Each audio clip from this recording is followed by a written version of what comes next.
अस्सलामुअलैकुम नाज़रीन, स्वागत है आपका मेरे अपने चैनल आसमास किचन में। तो आज हमारे किचन में बन रहा है भुने हुए टमाटरों की चटपटी चटनी। तो हमने यहाँ 4 टमाटर लिए हैं और 1 गांठ लहसुन की ली है और यहाँ हमने 2 हरी मिर्च ली है। मिर्च हमने यहाँ थोड़ी कम ली है क्योंकि हमें यहाँ पर कुटी हुई लाल मिर्च भी डालेंगे। अगर आप कुटी हुई लाल मिर्च ना डालें तो आप यहाँ 1 से 2 हरी मिर्च को और भी बढ़ा सकते हैं। तो चलिए सबसे पहले हम टमाटरों को भून लेते हैं।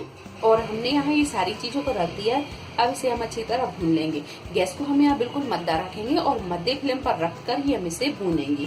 गैस को हम यहाँ तेज बिल्कुल नहीं करेंगे। अगर हम गैस को तेज करते हैं तो ये सारी चीजें जल जाएंगी और चटनी भी अच्छी नहीं बनेगी।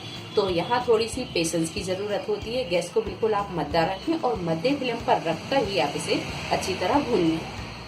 तो यहाँ अब हम इसे पलटेंगे और पलटकर भी इसे दूसरी साइड अच्छी तरह भून लेंगे। यहाँ हम टमाटर को भी पलट देते हैं। तो यहाँ हमने टमाटरों को भून लिया है और टमाटर यहाँ पर चारों तरफ से अच्छी तरह ये भून गए हैं। और यहाँ ये लहसुन की डली भी अच्छी तरह भून गई है, मिर्च भी अच्छी तरह भून गई है। अब कर देते हैं हम गैस को बंद और इसे कर लेते हैं थोड़ा सा ठंडा। तो इतनी चीजें भूनने के लिए हमें 15 से 20 मिनट लगे और ये अच्छी तरह भून गई हैं। अब कर लेते हैं हम इसे थोड़ा सा ठंडा। तो टमाटर यहाँ अच्छी तरह ठंडे हो गए हैं। अब इन्हें हम छील लेंगे और यहाँ ये टमाटर को छीलकर हम दूसरी प्लेट पर रखते जाएंगे और इसी तरह हम दूसरा टमाटर भी छील लेंगे। टमाटर, लहसुन और मिर्च ये तीनों चीजों को हमने छील लिया है। 1 टीस्पून लेंगे हम यहाँ ग्रेट किया हुआ अदरक, ½ टीस्पून नमक, ½ टीस्पून जीरा और 1 टीस्पून लेंगे हम कुटी हुई लाल मिर्च। मिर्च और नमक आप अपने टेस्ट के हिसाब से कम ज्यादा कर सकते हैं। 1 टीस्पून लेंगे हम यहाँ सरसों का तेल और थोड़ा सा बारीक कटा हुआ हरा धनिया। सरसों का तेल और हरा धनिया बचाकर हम सारी चीजों को मोटा मोटा पीस लेते हैं। तो एक जार में हम ये टमाटर, मिर्च और लहसुन ये सारी चीजों को डाल देंगे और इसी में डाल देंगे कुटी हुई लाल मिर्च, कुटा हुआ जीरा, नमक और ग्रेट किया हुआ अदरक।